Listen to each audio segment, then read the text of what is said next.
Hello everyone. So in this video I discuss the derivation of one-dimensional wave equation dou square u by dou x square is equal to c square into dou square u by dou t square, one of the important partial differential equations. Let us consider the geometry of the string. In this we take a small elastic string.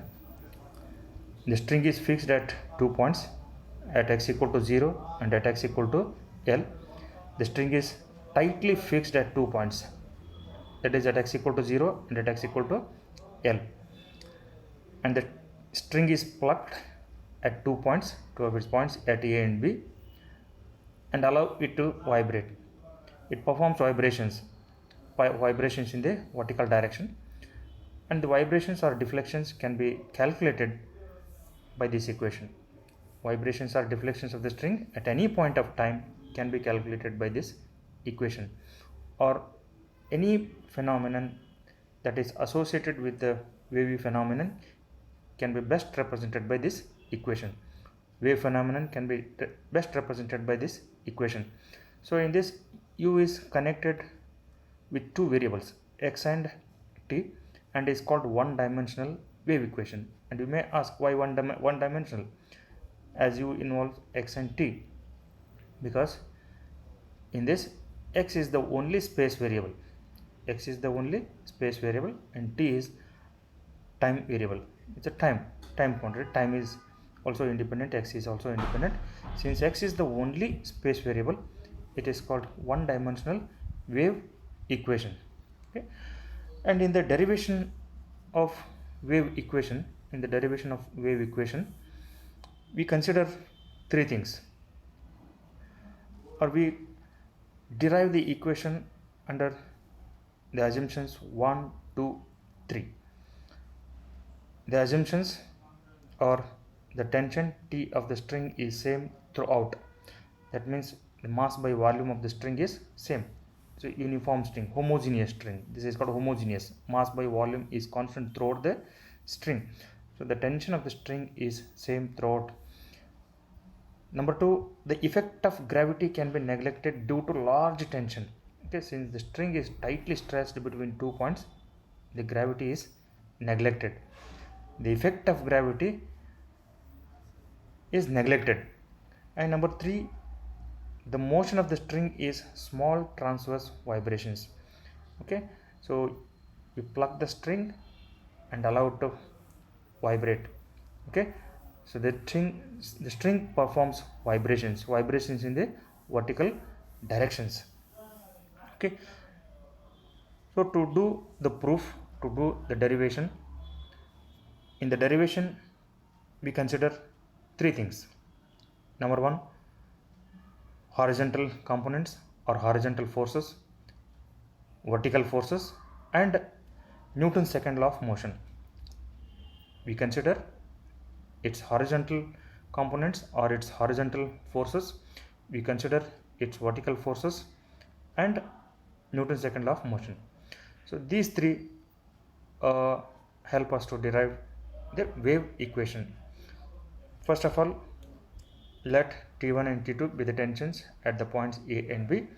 Since there is no motion in horizontal direction, T1 cos alpha is equal to T2 cos beta is equal to T. So from elementary physics and from elementary mathematics or from elementary physics, you know that the horizontal components T1 cos alpha is equal to T2 cos beta is equal to T. Because there is no motion in the horizontal direction, there is a motion deflection only in the vertical direction. Therefore horizontal forces is constant, that is T1 cos alpha is equal to T2 cos beta is equal to T. That is constant, T is constant. So this is equation number 1. To consider vertical components, its vertical components are T1 sin alpha, and T1 sin alpha is attached to minus sign is attached to T1 sin alpha, because here it is directed downwards. T1 is directed downwards, therefore minus T1 sin alpha and T2 sin beta. So the vertical components or vertical forces are minus T1 sin alpha and T2 sin beta, and the resultant force or the algebraic sum of the forces is T2 sin beta minus T1 sin alpha. This is the total force. The totality of the tensions or forces is T2 sin beta minus T1 sin alpha. Sum of these two is your force, total force acting vertically upwards. The totality of the force acting upwards is T2 sin beta minus T1 sin alpha by these forces. So these are horizontal forces, these are vertical forces. Okay, and the algebraic sum of these two is T2 sin beta minus T1 sin alpha. That is the totality of the force. Totality of the force acting vertically upward is T2 sin beta minus T1 sin alpha. And by Newton's second law of motion, force is equal to mass into acceleration. Force is this T2 sin beta minus T1 sin alpha is equal to mass of the string. Mass of the string depends on the density and the delta x, and into acceleration. As we are dealing with the partial differential equations, acceleration equals dou square u by dou t square. This is in the same sense to your d square y by dx square or d square y by dt square. So in this time, the deflections with respect to time variable, so acceleration is equal to dou square u by dou t square. So force is equal to mass into acceleration. And dividing the whole equation, in order to get the standard equation of the wave, to derive the wave equation, we divide the whole equation by t. So T2 by t sin beta minus T1 by t sin alpha rho by t delta x dou square u by dou t square. This is equation number 2. And but from first equation, that is T1 cos alpha equal to T2 cos beta equal to t. From this, so T1 by t is equal to 1 by cos alpha, T2 by t is equal to 1 by cos beta. With this, we replace T2 by t and T1 by t by cos beta. T1 by t is equal to 1 by cos alpha and T2 by t by 1 by cos beta. So we replace this by 1 by cos beta, and we replace this by 1 by sin cos beta, cos alpha. This is by cos alpha, this is by cos beta. Okay, so by these equations, so equation 2 becomes sin beta by cos beta minus sin alpha by cos alpha is equal to rho delta x by t into dou square u by dou t square. So from elementary trigonometry, sin beta by cos beta is tan beta minus sin alpha by cos alpha is tan alpha is equal to rho delta x by t into dou square u by dou t square. And these are tan beta minus tan alpha is equal to rho delta x by t into dou square u by dou t square. Okay, and as you all know, tan beta and tan alpha are slopes at the points x plus delta x and x. So these can be written in terms of partial derivatives. So tan beta and tan alpha in terms of partial derivatives, dou u by dou x at x plus delta x minus dou u by dou x at x whole divided by, so this delta x is taken here, is equal to rho by t into dou square u by dou t square.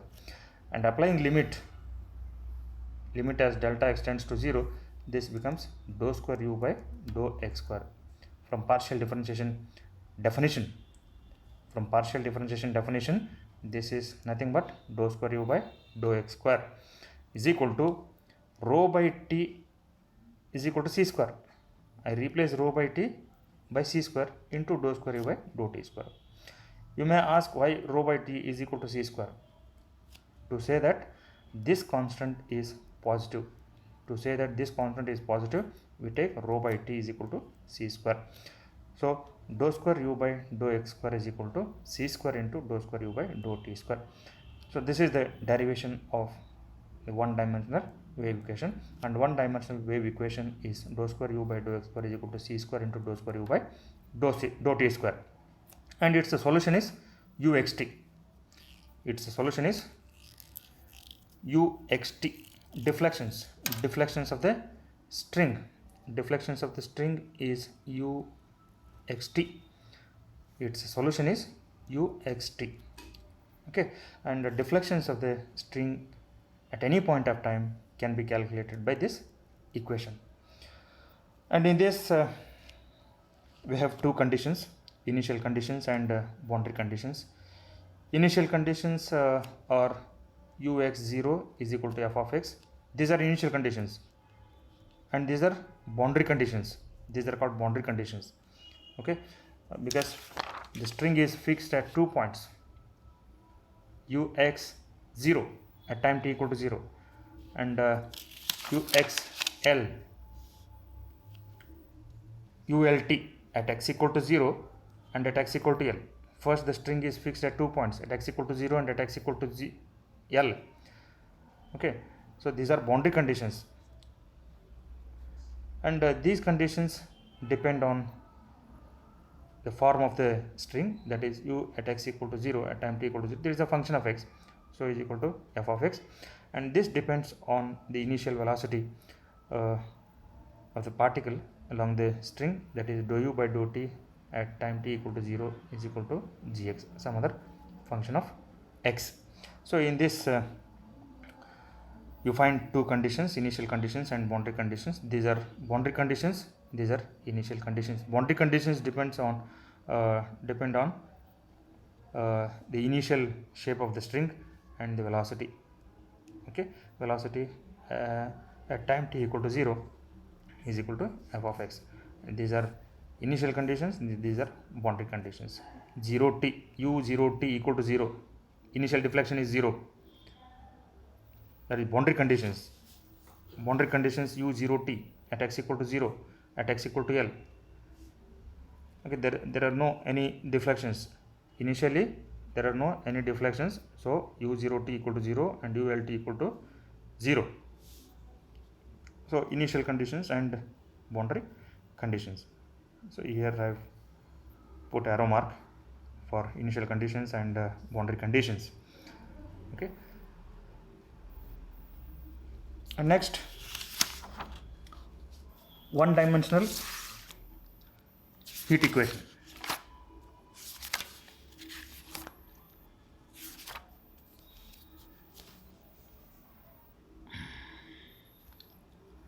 One dimensional derivation of one dimensional heat equation, that is dou u by dou t is equal to c square into dou square u by dou x square. Okay, you can consider the heat conducting material. Okay, so the diagram is shown here, inflow of heat and outflow of heat, and the amount of heat increased in the slab is by this equation, by one dimensional heat equation. In this also u involve t and x. U is a function of x and t. The flow of heat in one direction, flow of heat in one direction, that is in x direction, is given by this equation. Okay, and the temperature at any point of this can be calculated by this equation. Okay, so in this also the derivation is done under the conditions, under the following assumptions: heat flows from a higher temperature to lower temperature.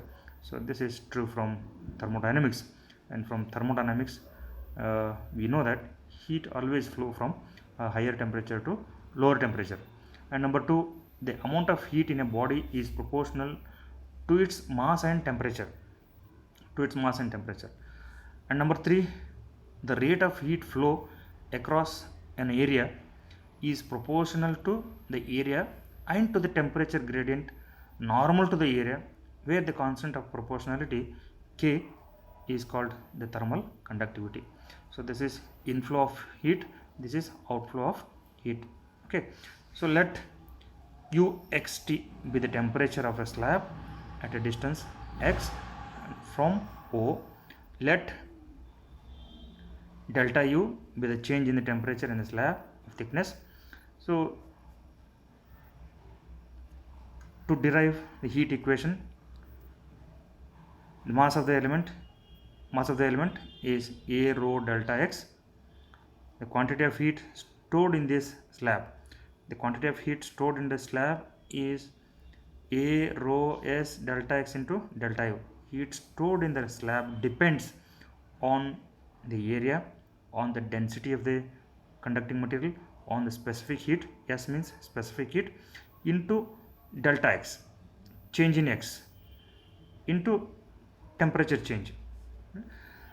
And the rate of increase of heat in the slab element in R is given by A rho S delta X, A rho S delta X, and this changes with respect to time, that is dou U by dou T. So if R1 is the rate of inflow of heat and R0 is the rate of outflow of heat, R1 is the inflow, R0 is the outflow, and inflow of heat is given by minus Ka into dou U by dou X at X. Why minus sign? Because heat flows from higher temperature to lower temperature, that is why minus Ka dou U by dou X at X. And R0, outflow of heat, is by this equation, minus Ka dou U by dou X at X plus delta X, with reference to the diagram. Hence the rate of increase of heat is given by R is equal to R1 minus R0. So R1, this minus this, is by this equation. R from previous page, R is by this equation, A rho S delta X dou U by dou T is equal to R1 equation minus R0 equation. So both sides we have AA get cancelled, and dou U by dou T is equal to K divided by rho S, K divided by rho S, and delta X here. So this minus this divided by delta X. Okay, and applying limit, dou U by dou T is equal to C square into dou square U by dou X square, and K by rho S is equal to C square. And to say that this constant is positive, K by rho S is equal to C square. K is positive, rho is positive, S is positive, so K by rho S is positive. So to say that this constant is positive, K by rho S is equal to, we write C square. Rho is the density, S is the specific heat, and K is the thermal conductivity. So in this we have one initial condition and two boundary conditions.